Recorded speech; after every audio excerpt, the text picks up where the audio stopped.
Now a little while ago I made a video about fitting this grille between my bed and my living space in my Mercedes Vario camper van. And I want to say thank you to everybody that left a comment on that video suggesting that I should put one the other side between the kitchen and the bed. So here it is. I spent the last couple of days making one. I've just realised they look different, they look a bit odd. I want to fit these because I'm bussing to see what it actually looks like. And then when I finish fitting these, I'm going to start chopping up some plywood because I want to make an overhead locker up here. Basically, I'd like to have a big overhead locker, a cupboard each side, like a glove box if you like.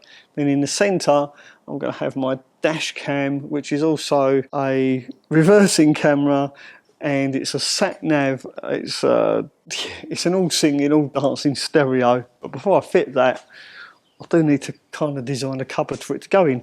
Right, let's get these fitted. Oh God, my fan's still there. Oh, it was so hot yesterday, honestly. It was so hot, I almost tripped over my own nuts. Let's get that out of the way before I trip over that. Let's hope today's a bit cooler. I think the first thing I need to do is turn some lights on in here. There we go, that's better. You can see what we're doing. Right, let's put him back first. Hopefully it fits still. It is a tight fit. I did make it quite precise, a bit too precise I think. Yeah, that's that one. This one's a bit better. Definitely different shades. Yeah, well, I'm not going to worry about that. I can varnish this in situ. Yeah, there we go. Have a go at that. How does that look on camera? Can't really see. Let's bring you forward a little bit because the light from there is making the camera adjust and do weird things to it. There we go, that's better. How's that look? So I'm going to turn these lights on. Get the full effect. Oh yes, and these ones. Does that look good? Well, I'm going to be using these washers again, but you won't see these because they're on the bedside. That's how it's held in place. But I'm going to use them anyway, purely because I like them. I've already pre-drilled some holes. So it should be quite simple to do. Can I lift that up? Yeah. Just want to lift that up because there's a bit of a gap there. It's not that bad. Honestly, I don't know why I fuss so much. Yeah, it's right on that. There's a screw in the cabinet. That's alright. Let's leave it at that now. Just screw the bloody thing in place. Make sure it's level there.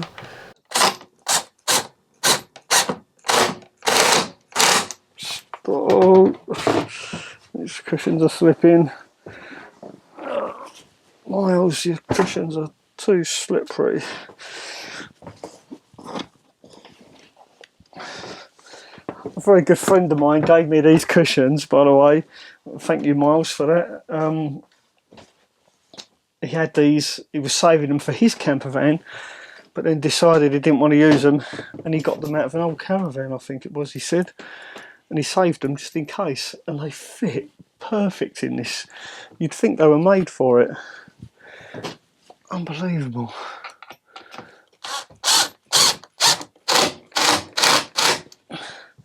So yeah, these cushions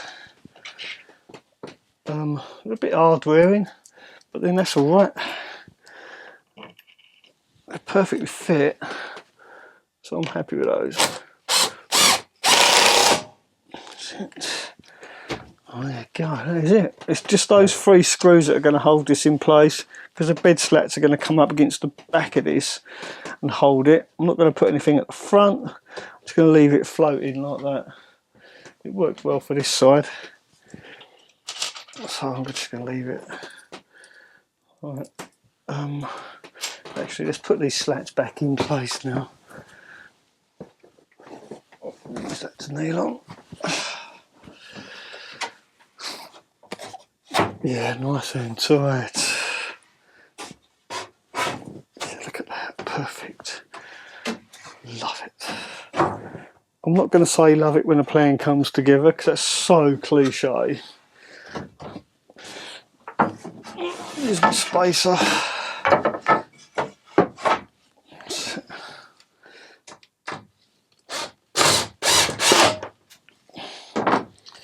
Yeah, so the mattress I've got in my Sprinter is from a company. It's an English company.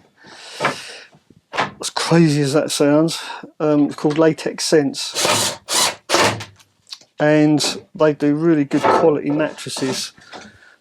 And because it's basically a memory foam mattress with a latex topper, and they're about 8 inches deep.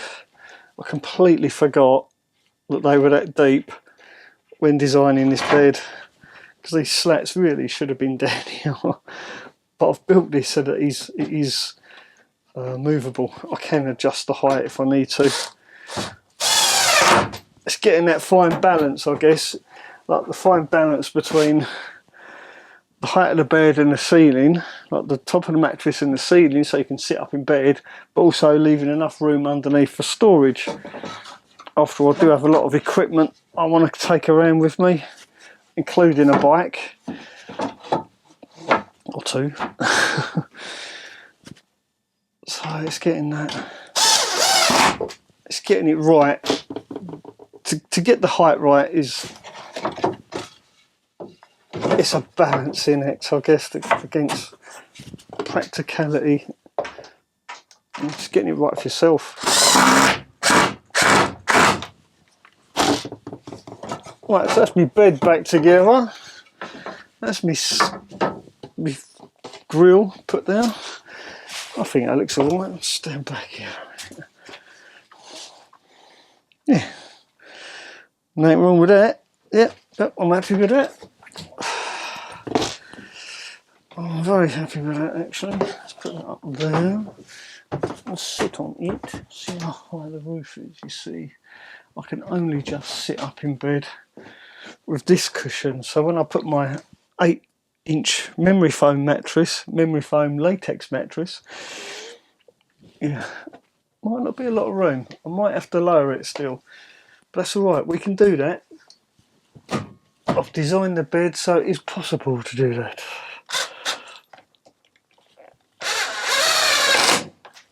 I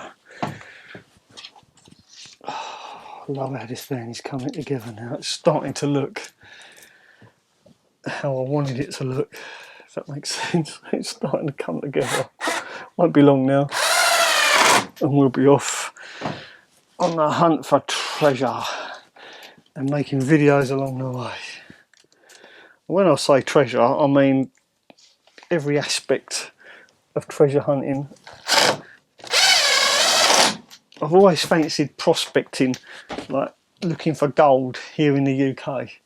You see on the telly all the time, you know, these Aussie gold hunters, gold mine SOS and all that stuff. Like that's in America, I think, Alaska, Gold Rush.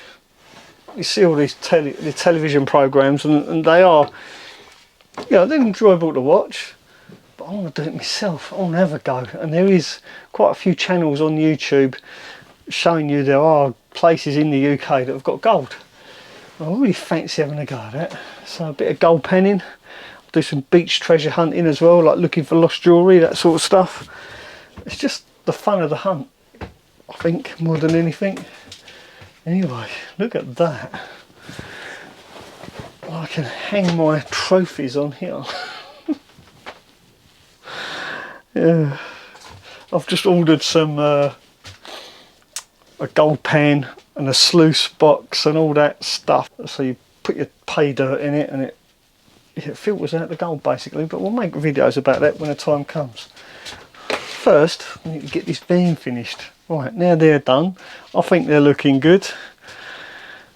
It does kind of divide it. It adds that division between the bed and the living space. And this little bit here, although really I think it should have come out to here. Maybe I should have made this that sort of shape. Yeah. Anyway, it's something that can be changed. The important thing is to use the van. Don't overthink it. It's there, it's done. It's going to stop the mattress sliding forward should I brake hard, which is important. Right, now let's get on and do the overhead locker at the front. I'm really excited for this because the stereo looks awesome. Okay, so let me try and explain what I'm going to be doing. So you can see the Mercedes Vario dashboard doesn't have anywhere to fit a stereo.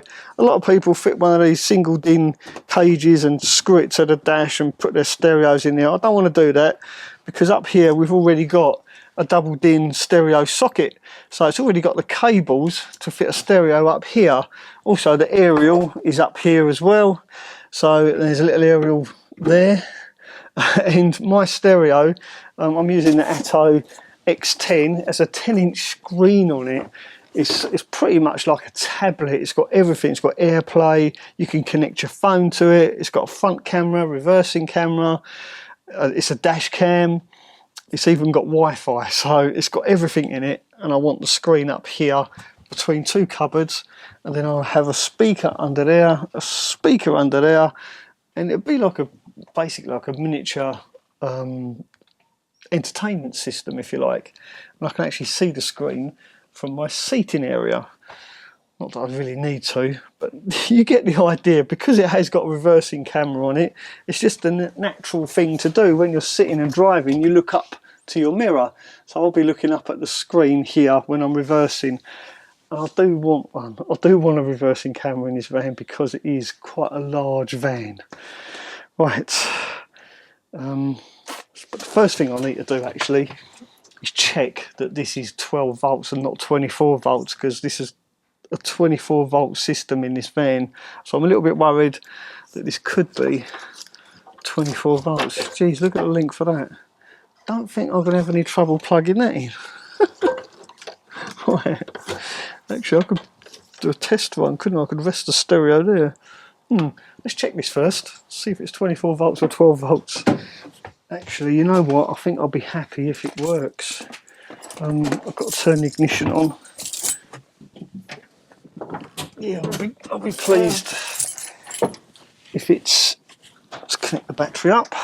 As I was saying, yeah, I'll be happy if there's any power coming out of it, 12 or 24 volts. Let's just see, does it work? Well, we're going to put this on 200. You probably can't see the screen on that, but I guess you'll just have to take my word for it. Turn ignition on. Let's try that one. Oh, here we go. 23 volts. And it says minus 23 volts. So maybe the brown is the earth. I should have checked this, shouldn't I? At least I know which is live. Tell you what, why don't I try wedging the probe in from the back of the plug? That's easier, isn't it? Right, well, it's been a long time since I fitted a stereo. In fact, the last time I fitted a stereo was just before my dad was killed. And when I went to the mortuary to identify his body, I came out and someone had stolen my stereo out of my car. My Mark II Capri. Yeah, that was a bad day. Imagine that. I was only a kid as well. I was like 18 years old. And since then I've never fitted a stereo in a car. Not ever. I've always just either had whatever's in there, standard stereo, or no stereo at all. Right. Yeah, anyway. That was a long time ago. Right, that's live. That's dead. That's live. So I've got two live feeds, and then turn it off, take the key out. Are they both dead when the ignition's off? Do not want to plug this in and blow up my stereo. Ah, see, that one's permanently live. Right, so that one's live all the time. So that's the constant feed. And then that one is only on when the ignition is on. Will you stay there? Oh, well done, thank you. Yes, that's on now.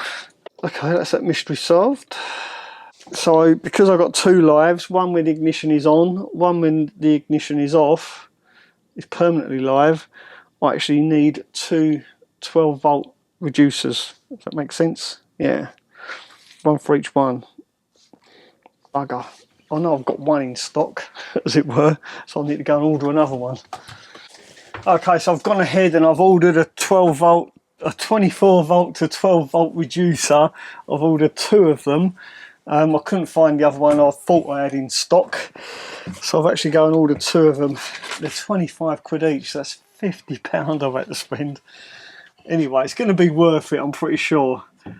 I've noticed that my roof is arched, so to scribe the front in along here is going to be quite difficult. So what I'm going to do is undo the screws that hold the ceiling up and then try and pack it out to bring this actually down to make this level. The back of it's got a very slight arch in it as well, but that can stay. It's just the front that I need to do. So yeah, basically I need to undo these screws and put some packing underneath to make it level again, to get it nice and straight. It's going to be a pretty chunky bit of packing. So before Becky painted the ceiling, she put a little square dobs of masking tape over the screws, which worked really well, really hid them well, but also it's made it easier to remove them. Sorry about that noise. Right, let's cut a bit of this off, wedge it underneath. It needs to be about that long, doesn't it? Yeah, so a couple of pieces that long. Oh yes, you can see this is technical stuff. About 100mm, 4 inches should do it. Right, I've got my little blocks. Let's see how much difference this makes. Just put that one down now. I'm pretty confident this is all we're going to need, just to bring it down. This is 9mm ply, by the way, so it's quite strong. And I did that deliberately so that I could screw things into this should I need to. It's just a matter of lining this up with the beams. Oh, coming out. I've lost it. Yeah, look at that, that's straight already. Well, I've actually had a little bit of good luck. Now I've sorted the ceiling out, I found this offcut. I've trimmed the edges to fit. I've scribed them in, each edge, and you can see there's still a bit of a gap at the top. It's not quite flat. You can get a pencil under there, but that's okay, because what I'm going to do is keeping my pencil on edge. I'm just going to scribe each corner like that. Oops, stay still, because this is slightly too, well, yeah, I've got a good 2 inches to play with, so I can actually scribe this in. As difficult as it may seem, but I'm literally going to take half the width of this pencil at a time by doing that on its edge, and this whole, yeah, it's about the width of the pencil, so if I take 2 cuts it should fit. It's actually occurred to me that rather than have it exactly horizontal, maybe I could tilt it slightly. That way when I'm sitting there I can see the screen better. But the stereo I've got has actually got a tiltable screen on it, so I'm going to concentrate on getting this to fit, to scribe it in, and then we'll take a look at the stereo and see how far that screen tilts. It's a whole new concept for me, this is fitting an overhead stereo. Well, like I said, it is actually more than a stereo. It's a reversing camera, it's a dash cam, because it's got a front and rear facing camera. Lord knows how I'm going to wire them up, but I've got a hole in the roof here where the original aerial went through, so I might use that hole for the camera, cameras, we'll see. Right, let's get this out and we'll scribe it in if I can get past. This is about the 5th time, the 5th cut. This is how we like to do it, to get that nice accurate scribe. There we go. That's pretty darn good, I think. We're evening up now. One more. There we go. Straight to the middle. So we know we are spot on now.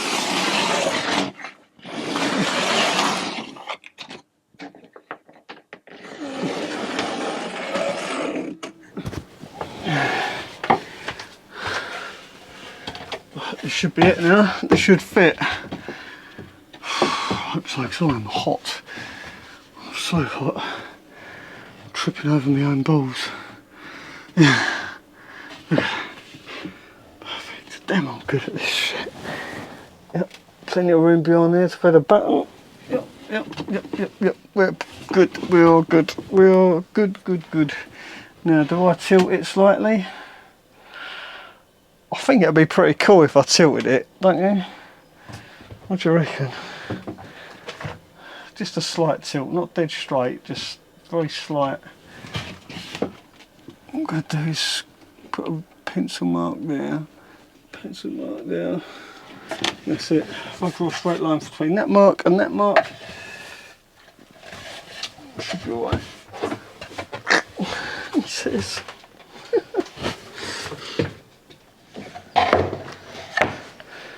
Now I've got a funny feeling each side's going to be a bit different, so I want to measure it. Right, that's 50mm, or 2 inches. That's 50mm. Oh, that's all right. Works out the same. That means it must be level. So I was right to cut a little bit off extra that side. Go me. Oh dear, nothing like being big-headed, is there? 50. Yep, 50. I think I'm going to tilt it slightly, just purely, it's something I've never done before. And I think it will help tilting that camera, tilting the screen of the dash cam down as well. But, yeah, I think that's a good idea, Mel. Bloody good idea, that.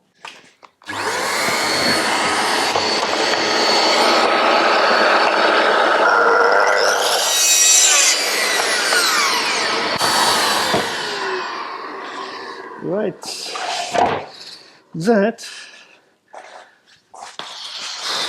should be that.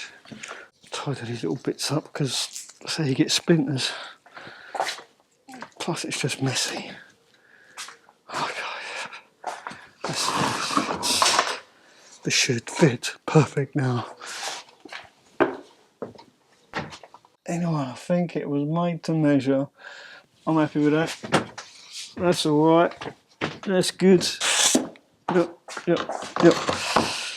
So all I've got to do is work out the cubby holes I'm going to cut in this, where the stereo is going to go, all that stuff. I've worked out the depth of the doors, where the doors are going to go. I'm going to have one door each side, and then the stereo smack bang in the middle.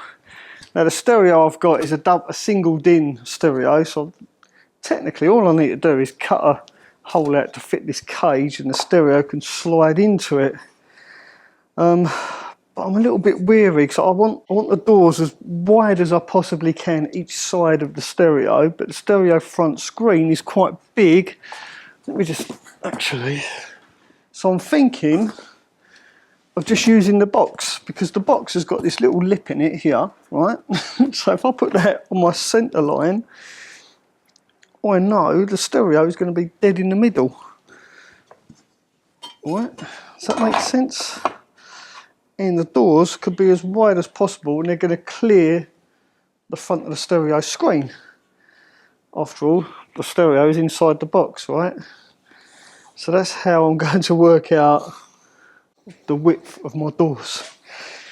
Bit of a cheat, but I think it'll work. It's quite simple, quite effective. And if I take the stereo out in a minute, I'll show you what I mean. Let's get this out. So this is the ATOTO X10. It's got a touch screen on it. It's very much like a tablet. I believe all the accessories are in there. If I can get it out of the box. But what I want to do really, apart from show you guys this stereo, because this stereo is like on another level. Compared to the stereo I fitted in my Mark II Capri all those years ago. Look at that. It's a stereo, but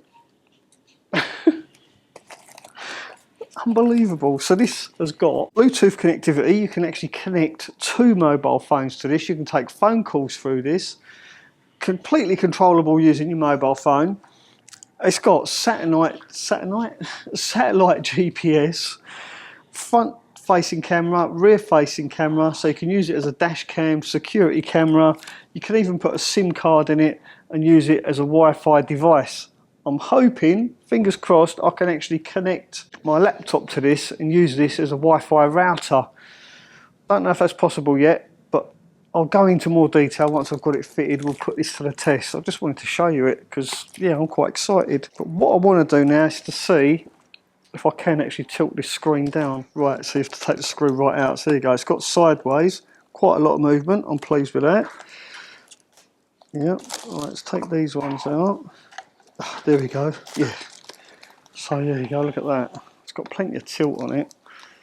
So do I need, I think I need to tilt it down.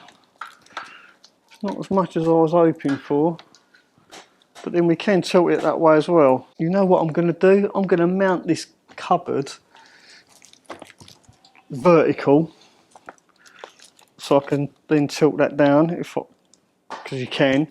So if I mount the cupboard vertical, so this is horizontal, I can tilt that down slightly. And if it doesn't work, all I need to do, because of the way I build these cupboards, is take the bottom panel off, cut it narrower, and then that'll tilt the front.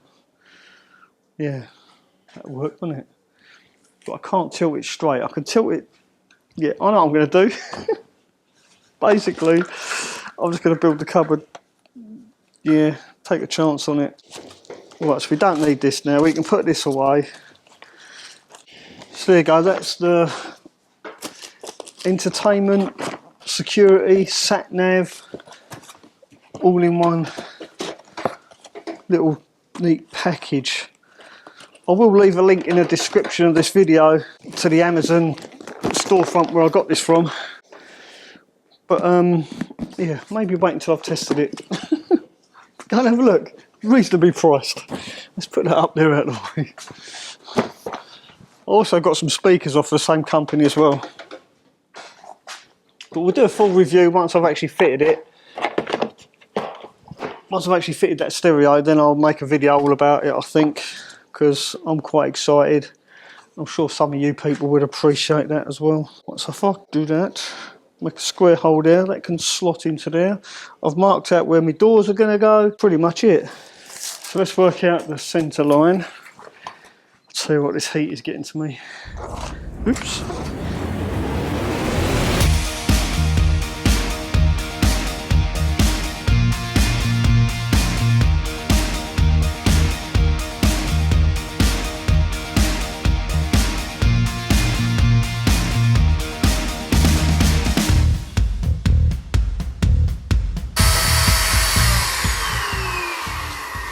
There we go, that's all the slots cut.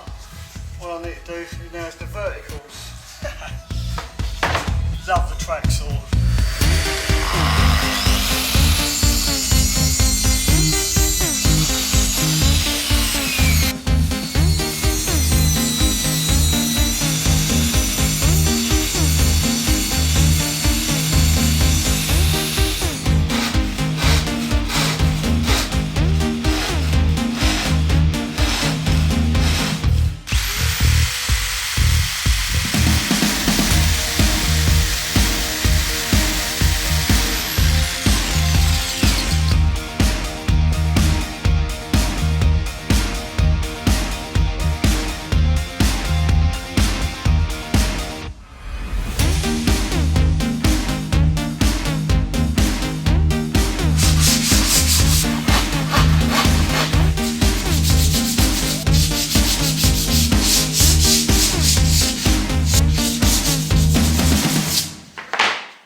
So there we go, that's basically what my overhead locker in the cab is going to look like. I've realised I've actually got room here. I could possibly, maybe, potentially fit a CB radio in there. What do you think, dear? Old school CB radio. Well, we have wanted one for a while. So yeah. I think that would be awesome. I just think it'd be such a crack to have a CB radio in the van. Yeah. A lot of You know, people breaker and all that. Yeah, I reckon we'll have room up there for one. Might struggle to get to it, but yeah. Let me know what you think down in the comment section below. Should I fit a CB radio in Dragonfly? And what call sign should I be? That'll be a laugh. Let me know what you think I should use as my handle on the CB radio. Right, enough of that. Let's finish gluing this together. And then I think I'm going to call it a day because it is stifling hot. I just need to glue these parts on the back of this before we pack up. Yes, let's do that next. And again, I'm using my old favourite Evo stick wood glue. Although it's wood glue, Becky's used it to glue her fridge back together. So, did you say it says it can glue concrete as well? Concrete, glass, wood, ceramic.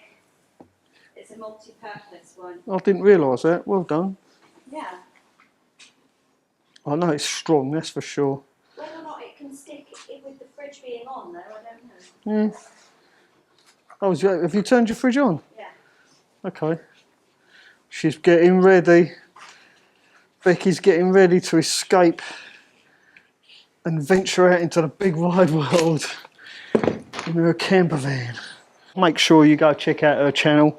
I will leave a link in the description of this video to Rebecca's channel. I'm sure there'll be something there you'll find interesting. Or mildly entertaining. Mildly entertaining.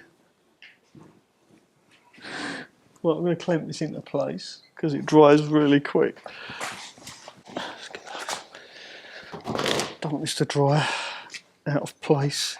This piece of wood's got a slight bow in it, so it's quite critical where this bit goes because this is what our hinges are going to attach to, as well as holding the cupboard to the roof of the cab. The hinges go onto this piece as well, that's why it's so big. I'm going to use my sprung hinges again. Sprung? Sprung, is that the right word? Spring. Sprung. Sprung. Sprung. Yeah. Becky's trying to teach me not to be such a cockney. I think she's fighting a losing battle. No, you've done really well. Think so? Becky speaks really posh, see, she's from the Cotswolds after all. I'm well read. She's well read. So this is a bit of 34 by 34 from B&Q, and it's never straight, but I need it. Let's turn this round. I need this to be flush with the top because that's where the hinges are going to attach. Like that eventually. That's it. I think that'll be alright. Just let that go off for a couple of minutes and then we'll glue the bottom one on. Well, it's been about 10 minutes now, so this should be dry. God, the little button's gone on this one. It's difficult to undo. There we go. That one's done. What I've got to do now is the bottom one. That way, that way, that way. Sit. Bit of dribbly bit on it. Put the bottom one on, and then we're done. I don't think I can do much more now until this is really dry. And I think it says on here, although it dries in 5 minutes, it says completely dry in 24 hours. I don't want to start bending it and screwing it around until it's completely set. Right, well, I've clamped all that up now. I do need to leave this at least 5 minutes for the glue to dry, but according to the tube, it says it takes 24 hours to cure completely. So there's not really much more I can do today. We could say that's the end of the video. I'll see you tomorrow. Thanks for watching. Ta-ra for now.